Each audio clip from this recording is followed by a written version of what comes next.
Bueno, pues un cordial saludo. Hola, Miguel Ángel. ¿Qué tal? Igualmente, un placer. Muchas gracias por la invitación. Tenemos un episodio nuevo, una nueva píldora un poco reflexiva para apoyar este proyecto de comunidades de cuidados, el Taller 3. Y hoy queremos hablar de un tema que creo que es muy interesante, es el tema de un poco cómo podemos hacer de las tecnologías, de la revolución digital, nuestra aliada para nuestros proyectos de vida, en este caso en casa o mejor aún en el cohousing. Ese es un poco el tema de hoy. Y para dialogar, para que nos ilustre, tenemos a una persona muy sabia y además muy querida. Miguel Ángel Valero es ingeniero, esto es importante decirlo porque es telemático, como digo yo, un teleco, ¿no? Que se diría en términos castizos. Bueno, que además ahora actualmente es profesor de la Escuela Técnica Superior de Ingeniería y Sistemas de Telecomunicación de la Universidad Politécnica de Madrid, pero que además fue a partir de 2014, durante unos cuantos años, bastantes, director del Centro de Referencia Estatal para la Autonomía Personal y Ayudas Técnicas, el llamado CEAPAT del Inserso. Esto para mí le hace, y luego con posterioridad también fue director de la Oficina de Accesibilidad de un importantísimo ayuntamiento. ¿Esto qué significa? Pues que para mí Miguel Ángel es un ingeniero, pero que está muy conectado a la vida, al desarrollo de las personas y de las oportunidades de qué hacer que todos los avances de nuestra sociedad desde el punto de vista tecnológico y digital se aplique a la vida de las personas en sus proyectos con sus valores, ¿no? Y eso es lo que nos aporta Miguel Ángel, aparte de ser de verbo fácil también, ¿no, Miguel Ángel? El verbo es la acción. El verbo es la acción. Desde luego no hay acción sin verbo antes y seguramente a veces sin reflexiones, ¿no? Y tanto, y tanto. Yo creo que reflexionar es esencial, la verdad. La verdad que sí. Sí, de alguna forma nuestra hipótesis también para trabajar el día de hoy es que un saber sobre los temas nos permite planificar, nos permite tomar decisiones y nos permite realmente luego utilizar los instrumentos que podemos tener a nuestro alcance. Sin saber, luego, desgraciadamente, no podemos utilizar los instrumentos como nos gustaría. Yo pienso que hay que recoger datos, hay que recoger información, hay que recoger conocimiento y como decía Einstein, la experiencia es la principal fuente de conocimiento, ¿no? Entonces, eh, por supuesto, partir de las necesidades, de las expectativas, de los derechos, ¿no? de cada persona y a partir de ahí lo que la tecnología pueda mejorar sin caer en una especie de diosa tecnología con minúsculas o diosecilla, como decía un amigo mío, pues bien, ¿no? Porque siempre lo he dicho, que tecnología que no esté al servicio de nuestras necesidades, derechos y expectativas, pues para mí no es tecnología. Claro, esta distinción que haces es muy importante porque la tecnología en realidad nos sirve cuando realmente apoya nuestros proyectos de vida, nuestros procesos, ¿no? Si no, a veces se puede convertir en que somos utilizadas las personas como un medio para que otros ganen dinero o vendan sus productos, ¿no? O sea, ahí hay que tener Sí, esto, ¿no? cuando digo esto, como tecnología significa aprovechamiento práctico del conocimiento científico, pues si no hay un aprovechamiento práctico para nosotros, si no sacamos provecho de ello, pues entonces, ¿qué tecnología es, no? Si en el ámbito de la vivienda, pues es tan esencial, tan importante, ¿no? Vivir, pues cómodamente, felizmente, autónomamente, seguramente. Entonces, realmente, pues todo lo que sea tecnología que contribuya a eso, pues es una tecnología apropiada y lo demás, pues son artefactos, cacharritos, otras cosas. Efectivamente, muy bien. Me quedo con lo de cacharritos. Por muy tecnológicos que sean, aparentemente, o muy digitales o muy avanzados, si no nos ayudan en nuestra vida, pues igual no es tecnología, pues, ¿no? Yo pienso así porque realmente, insisto, hay que distinguir entre un producto que para ti es útil, para mí no lo es en absoluto, un servicio que para ti es valioso, para mí no lo es en absoluto, o de repente un producto no utilizado apropiadamente o un servicio que no es lo que se imaginó.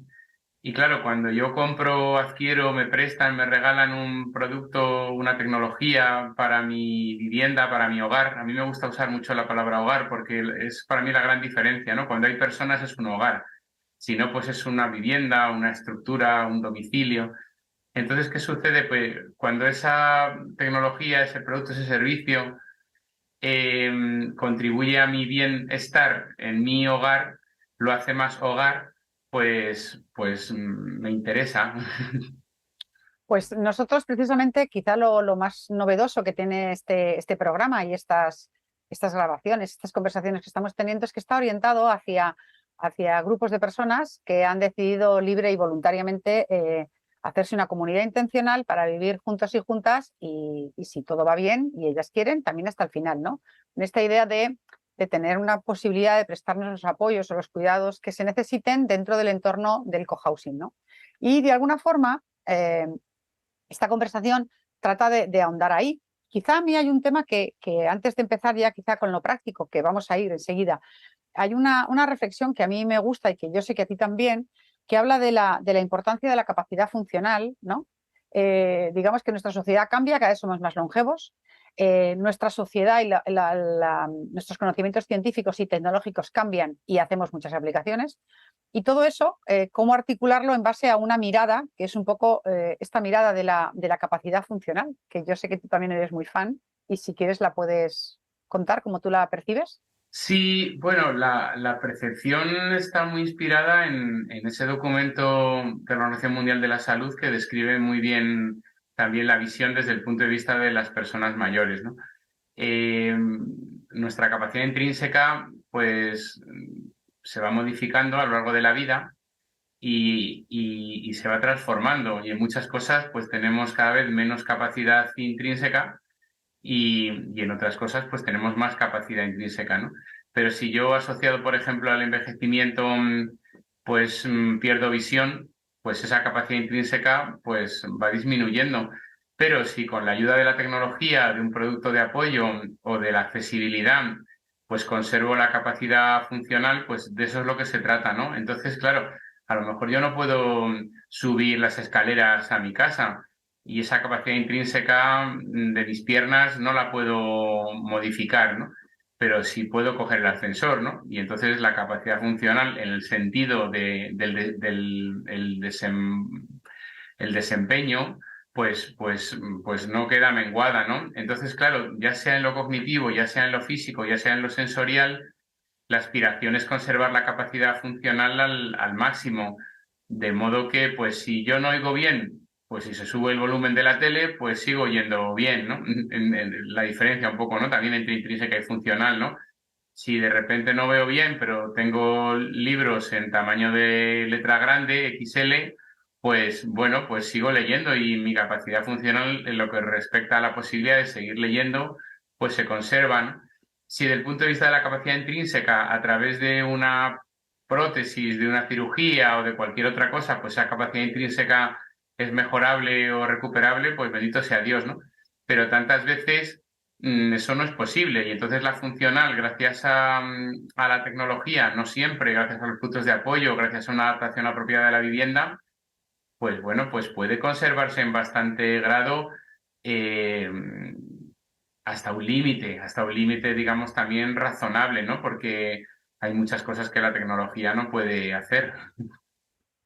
Sí, la verdad es que quizá, claro, estamos hablando de tecnología de la comunicación, de productos de apoyo, de domótica, de sistemas de seguridad, de apoyos para la movilidad. Es decir, estamos hablando de muchas formas de tecnología, pero que a mí en este programa, en esta conversación, me gustaría como orientarlo a la percepción o la usabilidad de la persona, ¿no? Es decir, las personas para tener una vida buena necesitamos hacer una serie de acciones, desempeñar una serie de roles, tener una serie de actividades que tengan sentido y valor para nosotras, ¿no? Entonces, tenemos por un lado las más básicas, ¿no? Las clásicas, las habilidades básicas que solemos hablar los profesionales, que son todos esos apoyos que necesitamos pues, para ser independientes en la parte más bueno, pues del mantenimiento de lo físico, digamos, ¿no?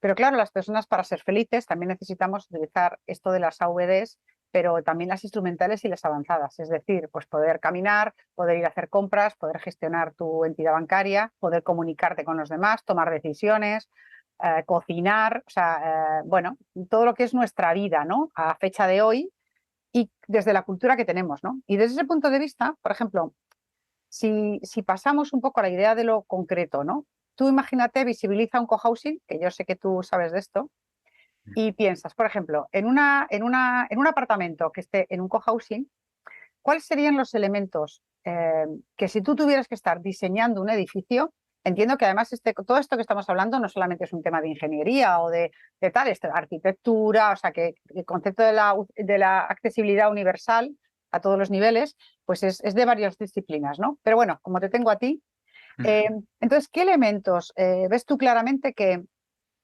ayudarían a preparar esa vivienda dentro de un cohousing y que tú harías como de primera necesidad? Bueno, la reflexión en voz alta la haría desde los tres ejes cognitivo, físico y sensorial en primer lugar. Con lo cual yo en primera necesidad pues pensaría en ti. Y tú me dices, Miguel Ángel, que me quiero ir de cohousing. Y yo te digo, ¿de hogar compartido? Sí, de hogar compartido. Vale. Entonces, vamos a empezar. En lo cognitivo, que es para ti necesitado, prioritario, etcétera, etcétera. Porque claro, según tu capacidad cognitiva así está lo que para ti puede ser más valioso, ¿no? Después iría a lo físico y luego a lo sensorial. ¿Por qué en ese orden? Pues porque la experiencia me muestra que cuando abordamos las necesidades cognitivas en primer lugar, casi siempre damos ya pasos sin darnos cuenta en lo físico y en lo sensorial, ¿no? Yo esto le llamo la accesibilidad de los cafés, como si fuera CFS, ¿no? Cafés. Entonces, ¿qué sucede? Claro, tú dices, si por ejemplo el diseño del plano de la vivienda cognitivamente está bien pensado, es decir, tú entras en esa casa y fácilmente intuyes dónde está el cuarto de baño, dónde está el salón, dónde está el dormitorio, pues a lo mejor ya no necesitas señalizar tanto. Pero si resulta que la casa tiene un pasillo larguísimo y yo no sé si al fondo del pasillo está el baño o el dormitorio, pues claro que tengo que llenar a lo mejor el pasillo de señales, sobre todo si es una vivienda compartida, ¿no? Entonces, eso lo tendría muy en cuenta desde el primer momento, lo cognitivo. Claro, si resulta que tú no haces un pasillo larguísimo, pues entra lo físico a favor, porque a lo mejor no tienes que recorrer ese pasillo larguísimo y no tienes que llenarlo de barandillas a los dos lados, porque no has hecho recorrer un pasillo larguísimo para llegar a tu cuarto de baño o a tu dormitorio, ¿no? Entonces, has tenido en cuenta primero lo cognitivo, has tenido en cuenta, sin darte cuenta, pero también lo físico. Y también has tenido en cuenta a lo mejor lo sensorial, porque de repente yo no oigo bien y como no he hecho un pasillo larguísimo, pues resulta que si suena el timbre de la puerta, pues lo oigo desde cualquier habitación de la casa porque no estoy a 40 metros de la puerta. Con lo cual, con un enfoque simultáneo, pero en De este caso café. lineal, cognitivo, físico y sensorial, pues abordo, fíjate qué cosas tan importantes. Lo primero, la cuestión, ahora lo miro un poco a la inversa, de la sensibilidad, de la movilidad y también del bienestar en sentido íntegro, ¿no? Con lo cual realmente mi enfoque siempre ha sido en la vivienda muy basado en casos de uso, muy funcional. Es decir, ¿cuáles son tus actividades básicas de la vida diaria en la vivienda? Pues bueno, claro, antes de entrar en la casa, lo primero es la puerta, ¿no? Entonces la puerta tendrá que ser segura y accesible. Claro, si resulta que en la puerta pones una cerradura muy complicada, que se ve fatal, etcétera, etcétera, estás haciendo ya inaccesible la entrada. Si pones una cerradura electrónica segura, fácil de manejar, fiable, etcétera, etcétera, ya a lo mejor has hecho la entrada bastante más accesible, más sencilla en lo cognitivo, en lo físico y en lo sensorial, porque la función principal de la puerta es la seguridad, pero también que entren y salgan las personas Cómodamente. fácilmente y otras más, ¿no? Cuando hablabas de usabilidad, usabilidad tiene como tres ejes el concepto de usabilidad. El más entendido y conocido, que sería fácil de usar, el de la eficiencia en la interacción, es decir, que cuando interactúo con el objeto, pues sea con poco esfuerzo. Y luego el más importante de los tres, que es casi la consecuencia, que es la satisfacción. Es decir, si yo quiero entrar en mi casa, quiero entrar en mi casa fácilmente, no tener que buscar la llave en el bolsillo, no encontrar con dificultad para introducirla en la cerradura. Entonces, ¿qué sucede? Que cuando yo lo que quiero es entrar en casa y entro fácilmente, con poco esfuerzo, sencillamente, seguramente, porque la función de la puerta esencial es la seguridad, pues consigo una puerta utilizable por mí y por mis amigos y por mi familia, pues satisfactoriamente, eficientemente, fácilmente, ¿no? Claro, si la cuestión es que yo tengo, por ejemplo, una limitación visual muy severa, pues ya solamente meter la cerradura en la puerta, pues para mí es un problema. Ahora bien, si resulta que yo, por ejemplo, estoy acostumbrado a usar el teléfono móvil y con poner el teléfono móvil en la puerta tengo una cerradura electrónica y se abre sola de forma segura, pues digo, pues me quedo con el teléfono móvil. Claro, alguien te va a decir, bueno, pero es que, ¿y si yo no tengo teléfono móvil? No, no, también mantenemos la alternativa de la cerradura. No estoy diciendo que no, solamente estoy diciendo que según tu capacidad intrínseca y funcional y la funcionalidad del elemento de la vivienda, así tomas la decisión. O sea que hay muchísimas opciones y la clave es, desde luego, la personalización en Sin base ninguna duda. a las capacidades, los valores, bueno, los intereses de la vida y del uso que vamos a hacer las personas de ese espacio, de esos instrumentos, de esa vivienda, Sin, de ese espacio, ¿no? sin duda. Por ejemplo, supongamos que soy una persona encamada, pero yo vivo sola en mi casa y quiero vivir sola en mi casa. Y resulta que me llaman al timbre, alguien viene a casa. Pues claro, yo puedo tener en la puerta una mirilla de toda la vida, pero no me puedo levantar a mirar por la mirilla. O la mirilla me la han puesto ahí a 1,80 y yo mido 1,50, ¿no? Tampoco por mucho que me empine puedo subir a ver la mirilla. Claro, si en vez de ser una mirilla tradicional es una mirilla electrónica, digital, pues a lo mejor desde el teléfono móvil o desde el tablet en la cama directamente veo quién está llamando a mi puerta, ¿no? Y entonces pues tomo la decisión o no, autogobierno, autonomía en el sentido más puro de la toma de decisiones, desde ese enfoque, digamos, cognitivo, de abrir o no abrir la puerta. ¿Me explico? Sí, sí. Porque en principio, aunque yo defiendo que todos somos dependientes, y el que no dependa de nada o nadie, que me lo presenten, pues buscamos también esa independencia, ¿no?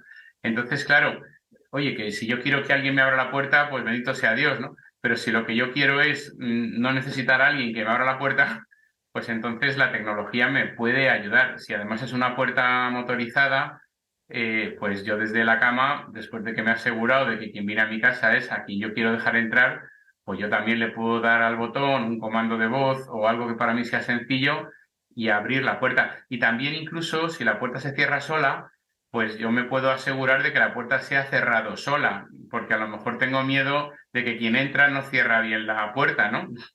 Y entonces, claro, con un sistema motorizado la puerta se puede cerrar sola y cerrarse bien, o sea, de forma segura, ¿no? Yo creo que, a ver, se nos abren muchas puertas. Una de ellas, sí, pero como no vamos a, hoy no pretendemos hacer un repaso, vamos, ni No, mínimamente no se exhaustivo, porque puede. es un mundo. Pero bueno, sí, sí, estas ideas que tú nos das, que nos abren la cabeza bastante y luego nos harán buscar.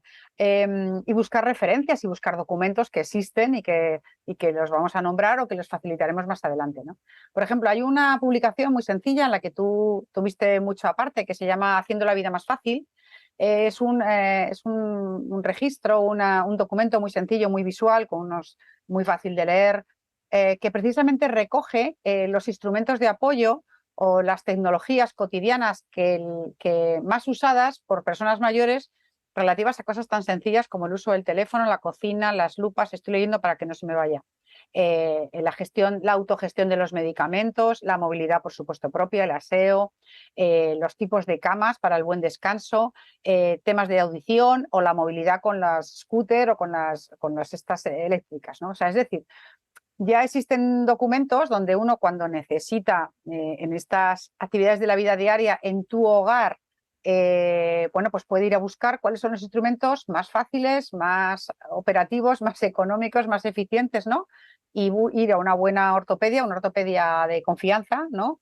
Y a lo mejor, o un buen profesional de confianza, un terapeuta ocupacional que pueda haber en tal, y puede ir a documentarse, o puede ir al CEAPAD, el Centro Nacional de Referencia y Autonomía Personal, o puede ir al que haya en su comunidad autónoma, porque ya normalmente las comunidades autónomas también tienen sus propios centros donde asesoran a los ciudadanos. O sea que digamos que todo ese ámbito es relativamente fácil, ¿no? Cuando cuando son, digamos, de ese umbral de complejidad tecnológica, ¿no? Esos serían los más sencillos, ¿no?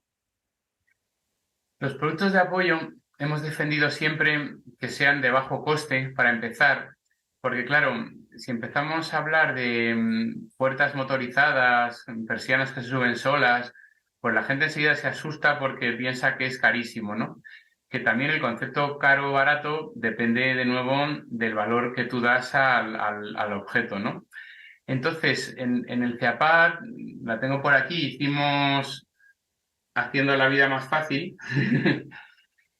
porque de la experiencia de mis compañeras, las terapeutas ocupacionales, la gente del área de arquitectura, etcétera, etcétera, pues dijimos, pues cuáles son aquellas actividades de la vida diaria que son más determinantes, qué productos de apoyo contribuyen más a esa vida independiente. Y entonces, claro, pues de la experiencia de tantos años en el CEAPAD, pues vimos teléfonos, productos de cocina, lupas, comodidad de autonomía, los medicamentos, pues una serie, ¿no?, de diferentes productos de apoyo, ¿no? Pero realmente lo que nosotros queríamos es que la gente los conociese y los hiciese suyos, porque realmente esto es un conocimiento global, basado en la experiencia que el CEAPAD tiene, gracias a todas las personas que han ido al CEAPAD a pedir asesoramientos, ¿no? Entonces, claro, tanto los profesionales del CEAPAD como el mundo de los fabricantes, proveedores, tiendas, etcétera, etcétera, pues como que hay mucho conocimiento, mucho conocimiento. Claro, a veces la gente no encuentra la información fácilmente, ¿no? Por eso también en el CEAPAD pues está el catálogo de productos de apoyo, también todo es gratuito y ahí hay muchísima información.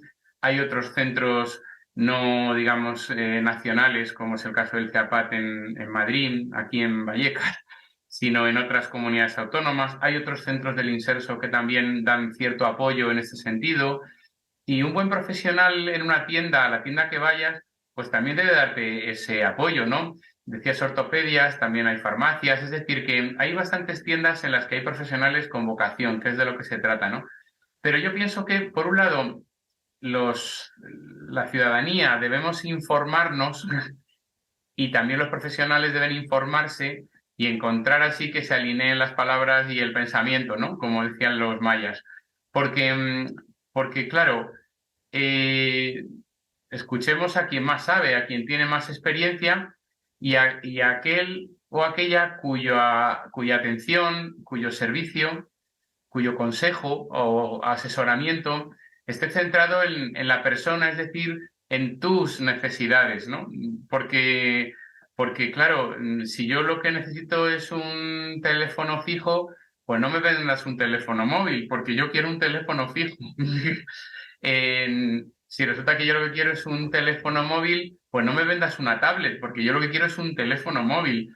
Ahora bien, es verdad que te puedo decir, hombre, me estás pidiendo una tablet, pero yo creo que un móvil te puede ser más útil por esto y por esto, ¿no? Y tú dices, ah, pues tienes razón. Bueno, pues te lo piensas y ya está, ¿no?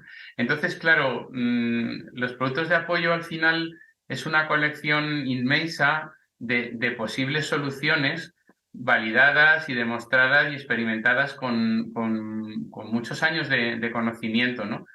Y entonces yo pienso que todas las personas, todos los profesionales que tenemos en esto cierta experiencia y conocimiento, pues tenemos ahí una misión seguramente formativa, ¿no? Las asociaciones también son muy importantes, las asociaciones son muy importantes porque yo quiero irme de cohousing.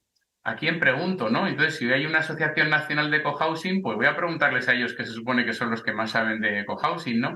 Yo necesito una silla de ruedas motorizada. Pues si en el CEAPAT hay gente muy experta en silla de ruedas motorizada, ahora si yo no vivo en Madrid y vivo en Burgos, hombre, les puedo mandar un correo electrónico por teléfono, pero si en Burgos hay otro centro de gente que sabe, por hablar en el caso español, ¿no? Entonces yo creo sinceramente que tenemos una misión de informarnos. Porque hay bastante información. Pero dicho esto, a veces tú te informas en internet, en un documento, y hay cosas que no entiendes, te faltan conocimiento, Y entonces yo creo que los profesionales somos muy valiosos. También son muy valiosos los cuidadores, porque hay muchos cuidadores también con mucha experiencia práctica. Y luego otra cosa maravillosa que es el mundo transdisciplinar, porque tan pronto es una terapeuta ocupacional, que es una gerontóloga, que es un ingeniero, que es un informático, que es un arquitecto, que es la farmacéutica, que es el ortopeda, porque realmente cada profesional en su especialidad domina un ámbito de conocimiento, ¿no? Y yo creo que ahí clarísimamente tenemos esa labor. Y luego también pienso, como decía Santa Teresa de Calcuta, todo lo que no se da se pierde, ¿no? Entonces, si tú en tu experiencia de cohousing has descubierto y aprendido este montón de cosas, pues compártelos, porque seguramente a otro esa experiencia le puede venir bien. No necesariamente tu experiencia es buena para mí o la mía para ti, porque cada uno tiene su experiencia propia y su diversidad, ¿no? Pero hay cosas que tenemos bastante en común, genéticamente un porcentaje elevadísimo. No, y yo creo que de intereses de algunas cosas que nos preocupan como seres humanos, aunque luego cada uno lo desarrollemos de una forma. Por Claro, ejemplo, en el entorno de la zona privada y antes de pasar a las zonas comunes, sí, yo creo que hay un dilema, o sea, hay un eje, una polaridad que es el de la libertad y de la seguridad, que a sí, todas las personas nos preocupa, nos mm, importa.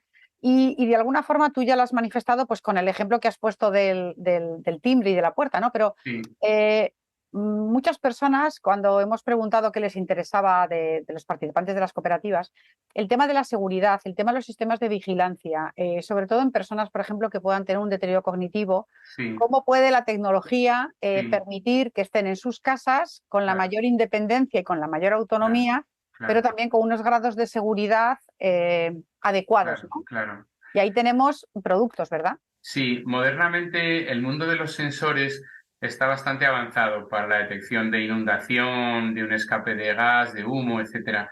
Tradicionalmente, estos sensores ya existían en el mundo de la teleasistencia, porque la teleasistencia no es solo el botón rojo, el pulsador, el colgante que llamas tú proactivamente y entonces se conecta alguien al otro lado y te da una atención telefónica, sino que la teleasistencia ya era pues tengo un sensor de caídas, tengo un sensor de humos, tengo un sensor de calor, de intrusión, y entonces detectan algo que puede ser un riesgo para la seguridad de la persona o personas que habitan esa casa, y entonces se comunica con alguien para pedir ayuda, ¿no? Entonces, afortunadamente, la teleasistencia está avanzando mucho y entonces muchos de esos sensores que soñamos hace años y que experimentamos en la universidad, por ejemplo, pues muchos de esos sensores son realidad. Entonces, hay sensores que están conectados ya o que son conectables a sistemas de teleasistencia, como si fuera una solución casi completa llave en mano, y hay sensores que los compras pues en cualquier tienda y que no están conectados a la teleasistencia tradicional, pero sí pueden estar conectados a tu teléfono móvil, al teléfono móvil de un familiar, A tu o vecino del cohousing. claro, o a un avisador dentro de tu propia casa, ¿no? Porque si tú tienes un sensor de calor encima de tu cocina y cuando se calienta demasiado pita y tú estás viendo la tele, pues si pita muy fuerte, pues a lo mejor lo ves mientras estás viendo la tele y ya te levantas y te das cuenta que te has dejado ahí la leche encendida, ¿no? Si aparece en un mensaje por vibración en tu teléfono móvil o aparece en la pantalla de la televisión, pues al final la idea es siempre la misma. Un sensor detecta algo que para ti es importante y un actuador te informa de algo que para ti es importante conocer. El actuador puede ser por sonido, puede ser por vibración, puede ser de muchas maneras. Y el sensor es, pues, de cualquiera de las cuestiones que para ti son un posible riesgo. El sensor de me he dejado la puerta abierta, el sensor de me he dejado el grifo encendido. Claro, si voy a lavarme las manos, no quiero que el sensor me diga, te estás lavando las manos, pues eso ya lo sé yo. Pero si de repente me estoy lavando las manos y me llaman por teléfono y me voy al salón y me dejo el grifo abierto y eso empieza a inundarse, pues antes de que se inunde, el sensor de inundación puede o cerrar el grifo directamente o decirme, oye, que el lavabo está a punto de inundarse, tú verás lo que haces, ¿no? O bien, en vez de decírmelo a mí, porque tengo un deterioro cognitivo o auditivo y a lo mejor no lo oigo o no lo comprendo o no voy a reaccionar apropiadamente, pues se lo dice a mi vecino de la casa de al lado, ¿no? es un enfoque que debe de ser muy, muy cooperativo en ese sentido, ¿no? Y siempre eh, respetando la autonomía en el sentido de, o sea, quizás lo que pueda hacer yo, igual no quiero que lo haga la casa por mí. O sea, si yo me puedo levantar a subir la persiana, a lo mejor no quiero una persiana motorizada que lo haga sola, pero a lo mejor yo estoy muy cómodo en la tele, viendo la tele, o sea, en la cama viendo la tele y prefiero que la persiana se suba sola. Entonces es una decisión que tengo que tomar yo, ¿no? De nuevo, según mi capacidad cognitiva, física y sensorial, pues así elijo un sistema automático, un sistema autónomo, un sistema tradicional. Yo siempre acuñé un término hace muchos años cuando empecé con todo esto, Lourdes, que era que la persona se sienta cuidada, pero no controlada. A lo mejor ahora en vez de cuidada decimos apoyada, según cómo manejemos los conceptos, ¿no? Pero yo desde luego sentía eso, que me dejes decidir. Ahora, si hay un riesgo para mi vida del que yo no soy consciente, pues hombre, querré que si se está incendiando mi cuarto salga el cisne del agua y apague el colchón enseguida, ¿no? Oye, ¿quieres que apague el incendio? Es obvio, ¿no?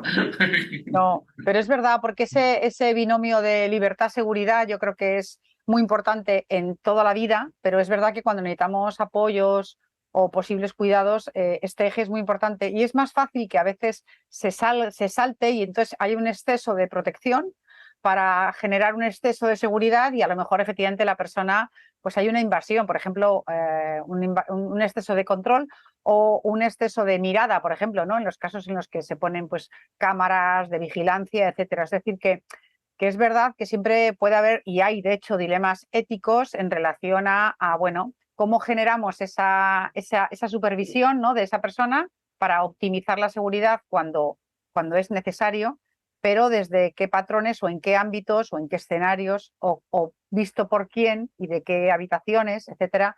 Por ejemplo, en la ruptura máxima de la intimidad, que sería ver por una cámara y mucho más grabar, por ejemplo, ¿no? Claro, claro. A todo eso hay un marco normativo, afortunadamente, que hay que cumplir, pero yo creo que aparte de las normas hay una sensibilidad también como sociedad, ¿no? De lo que es deseable, de lo que es bueno y de lo que en algún momento, pues a lo mejor es el curso más prudente para tomar la decisión respecto a una situación determinada, pero siempre es muy personal, ¿no? Claro. Bueno, la cuestión de la privacidad, obviamente la privacidad es un derecho y en ese sentido, a lo mejor yo me siento seguro teniendo cámaras en mi casa y para mí esa invasión de la privacidad no lo es tal, Que porque compensa. el concepto de privacidad es, la frontera está en lo que tú consideras que es del ámbito público y lo que tú consideras que es del ámbito privado. Y una cosa intermedia, o sea, si tú consideras que lo que conozca, por ejemplo, mi cuidador, que pertenece a mi ámbito privado, ya pertenece también al ámbito del cuidador, pues entonces, porque yo confío en el cuidador y para mí es muy importante que el cuidador pues entre en mi ámbito, digamos, privado, con lo cual para esa persona yo lo publicito, digamos, pues entonces yo he tomado esa decisión de, en este caso, menor privacidad, pero más cuidado, atención, servicio, etcétera, etcétera, ¿no? Lo importante, que era también una norma muy antigua de factores humanos del Instituto Europeo de Normalización en Telecomunicaciones, de ETSI, es, digamos, de nuevo, que sea yo quien pueda tomar esa decisión. Es decir, si yo quiero tener una cámara de 360 grados en lo más alto del salón de mi casa y me gusta muchísimo ser vigilado por ese gran hermano porque me siento más seguro, pues es mi decisión. Hombre, es cierto que si yo quiero eso, lo que quiero es que esa imagen solo la vea a lo mejor mi familia, el cuidador y mi médico de familia, por decir algo, o mi geriatra o quien yo considere. Entonces, si yo extiendo el ámbito de esa menor privacidad a estas 10 personas de confianza, pues entonces es mi decisión porque entiendo que para mí es bueno, para ellos también, ¿no?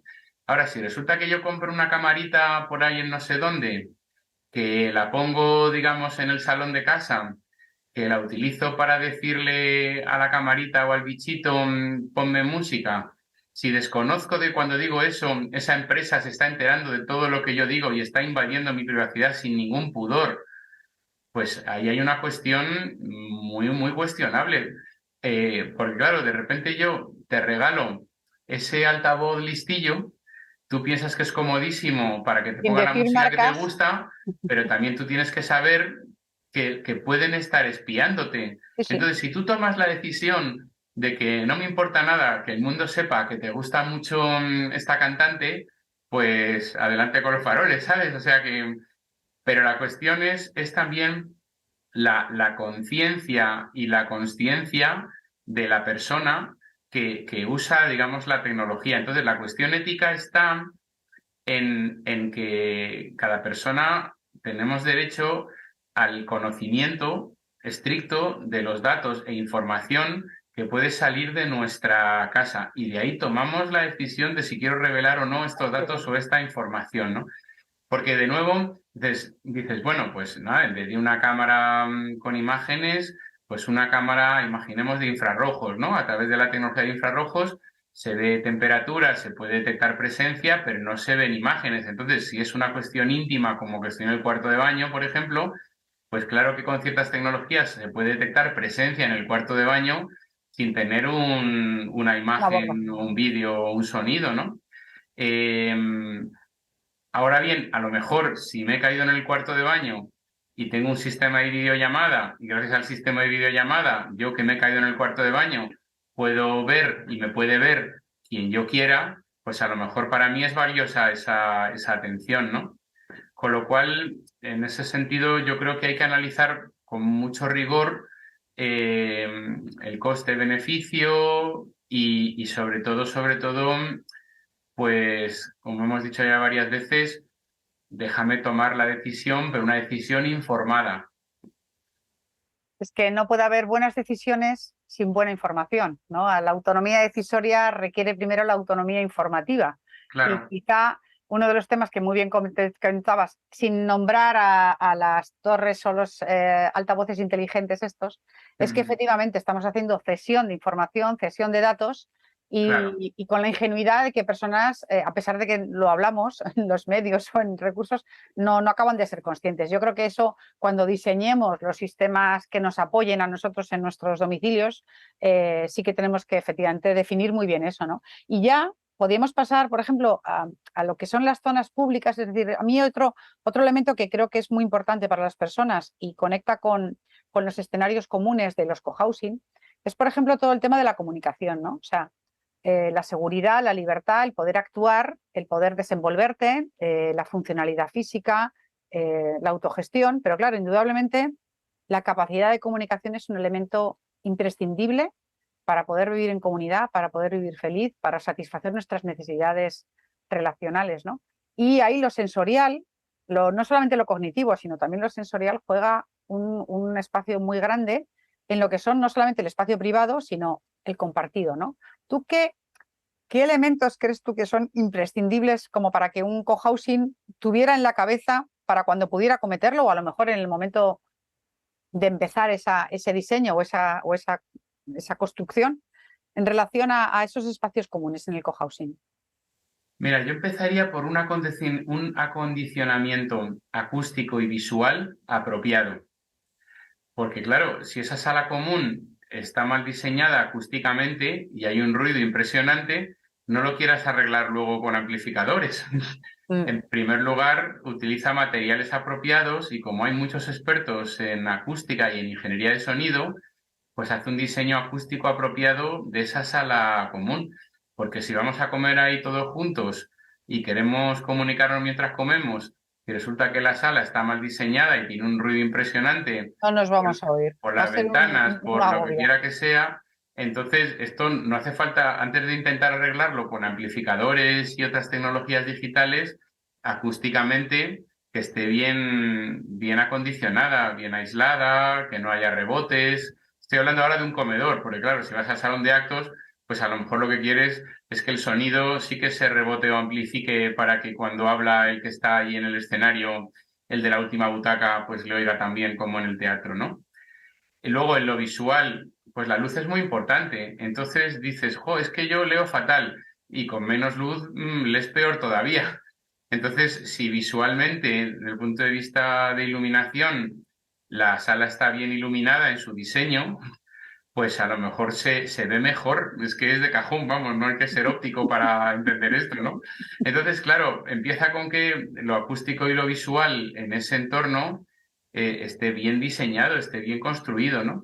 Si luego resulta que por muy estupendo que sea el sonido, yo tengo una limitación auditiva, por ejemplo, utilizo audífonos, pues hombre, ponle un bucle magnético en esa sala para que si yo tengo audífono y lo pongo en la posición T, pues oigo perfectamente lo que tú estás diciendo, porque que tenga audífono no significa que ya oiga maravillosamente. El audífono amplifica también el ruido.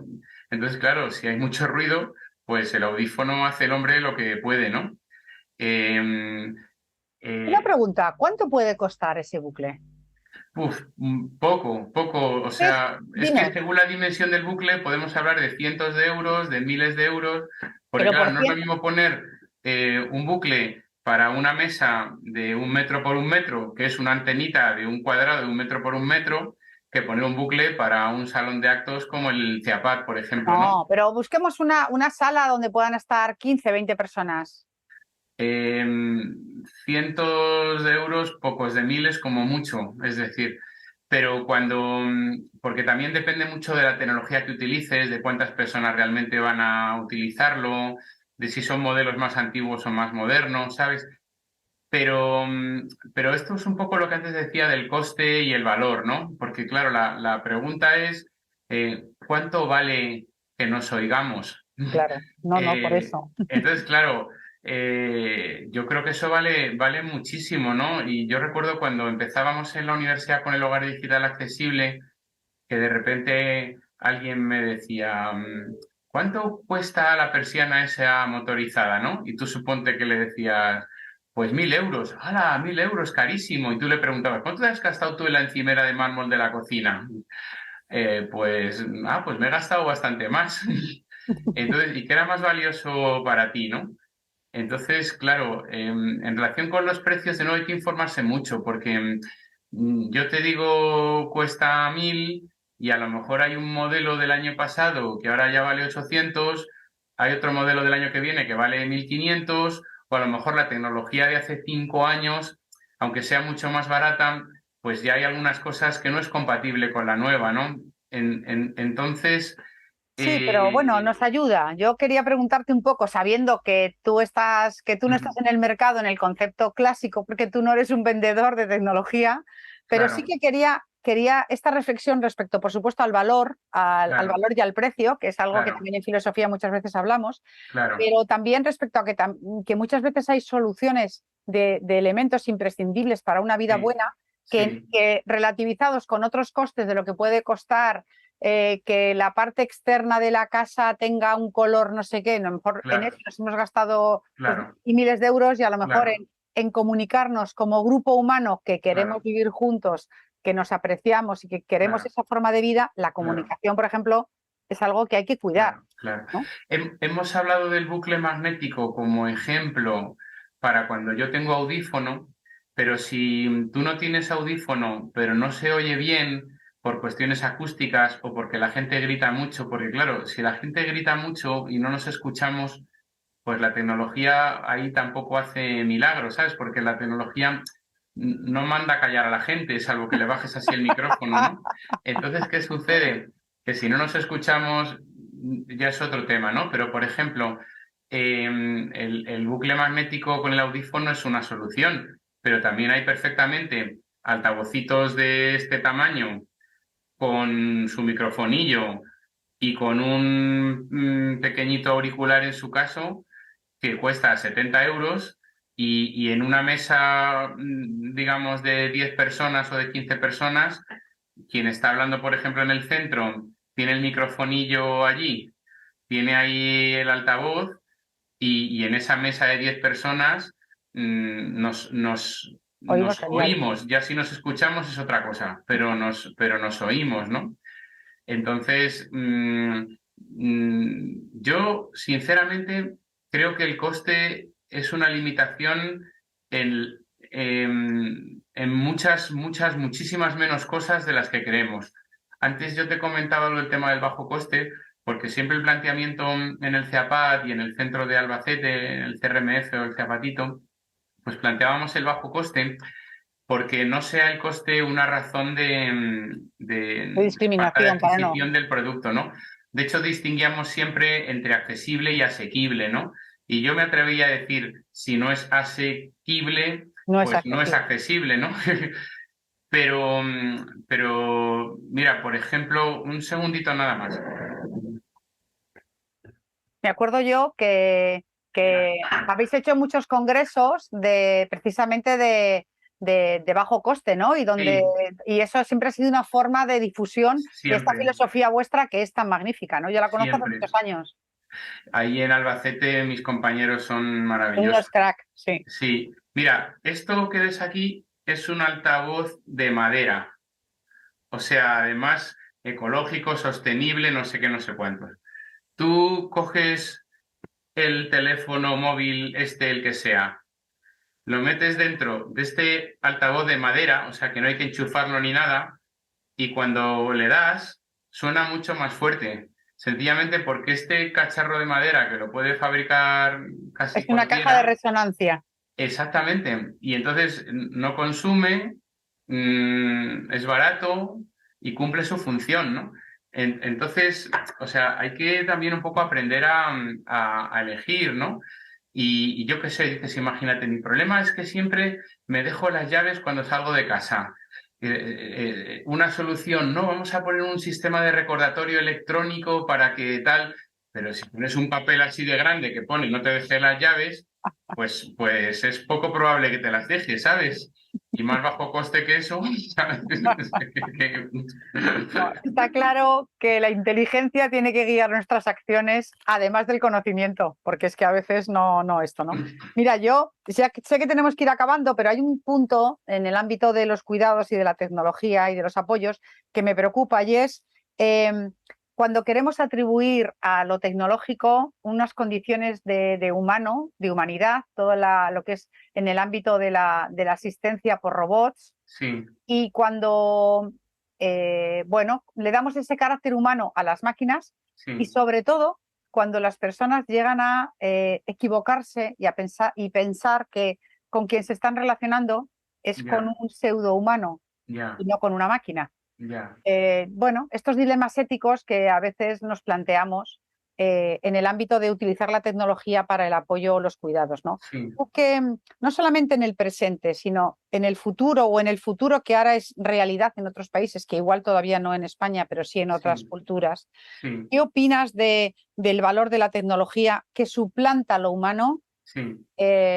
y esa idea de la tecnología que nunca es neutra? Yo creo que sí, a nivel valores y a nivel sí. ideológico. Bueno, en primer lugar, la tecnología no suplanta a lo humano, porque la tecnología, es máquina y el humano es humano. Es decir, suponte que yo en Japón tengo un robot que lo que hace es que un robot humanoide que viene a mi dormitorio y me coge en brazos y me lleva al cuarto de baño. Para empezar, en Japón no es así, porque en Japón lo que hacen es que llevan el robot cuarto de baño al dormitorio y entonces, porque su cultura es diferente de la nuestra, ¿no?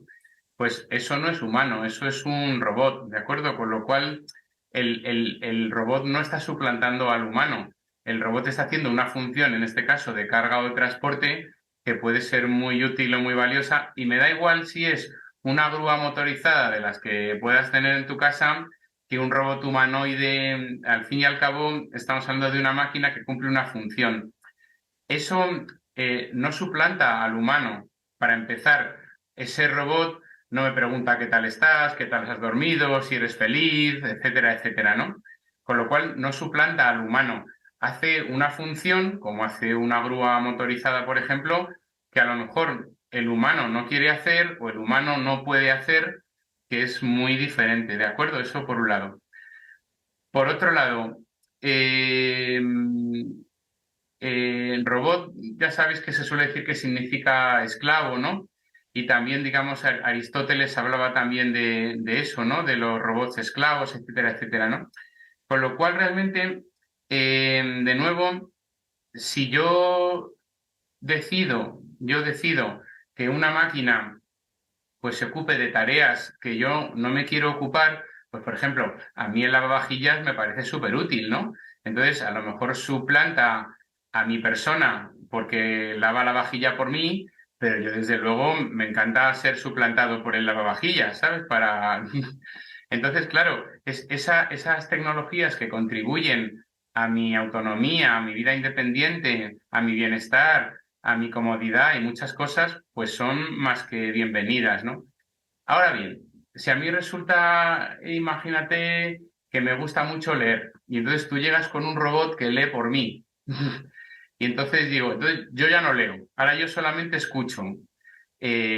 Y yo no quiero, digamos, que nadie lea por mí porque quiero leer yo, pues ese robot que está suplantando esa funcionalidad de que yo lea o de que una persona me lea porque me encanta escuchar a esa persona leyéndome, pues entonces, ¿pero quién ha tomado la decisión? ¿El robot? ¿El cuidador? ¿La familia o yo? Porque el robot no ha tomado la decisión de leer por mí los libros. No, no, no, no, no. La decisión la ha tomado una persona que ha decidido comprar el robot, programar el robot, venderme el robot, imponerme el robot, etcétera, etcétera. Entonces, claro, la autonomía va de eso también, va de eso también. Con lo cual, no le echemos a las máquinas la culpa de las decisiones sobre el bien y el mal, porque las decisiones sobre el bien y el mal son de los humanos, no son de las máquinas. Y yo creo que tenemos un poquillo en ese caso de morro, de cara, delegando en las máquinas decisiones morales que son de las personas de la sociedad, ¿no? ¿La tecnología es neutral? No, porque la tecnología se construye con un propósito. Entonces, cuando alguien construyó estas gafas maravillosas, fueron con el propósito de que yo pudiera verte. Ahora, y cuando construyó este bolígrafo, por cierto, del CEAPAD maravilloso, lo construyó para que yo pudiera escribir. Ahora, si yo cojo el bolígrafo y te hago así, te lo clavo en el ojo, el bolígrafo no es malo, el malo soy yo.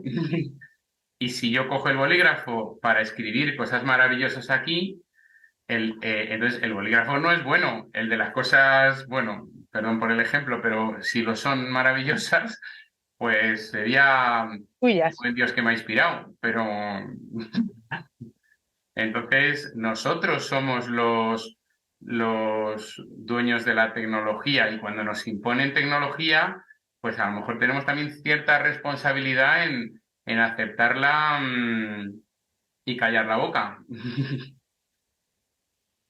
Pues Miguel Ángel, muchísimas gracias. Yo creo que ha quedado claro que las tecnologías, porque son unos plurales inmensos, tenemos un universo y además el futuro es que va a haber cada vez más universo de posibilidades tecnológicas de diferente tipo para facilitar la vida y los proyectos de vida desde los valores de las personas y en los entornos de vida que queremos, uno de ellos es cohousing. Y desde luego que vamos a tener mucha responsabilidad nosotros y nosotras en decidir en asumirlo, en cerrar los círculos de confidencialidad o de intimidad de quien pueda vernos, en transferir nuestra información a nuestros datos, en el sentido positivo o negativo desde los valores de lo que hagamos con la tecnología, en atribuir valores o no a los robots o a las relaciones y en eliminar el aspecto humano de los cuidados y de los apoyos tan imprescindible y pensar que las personas podemos estar bien acompañadas cuando no estamos con seres humanos. Y eso creo que es algo que todos los que estamos viendo esto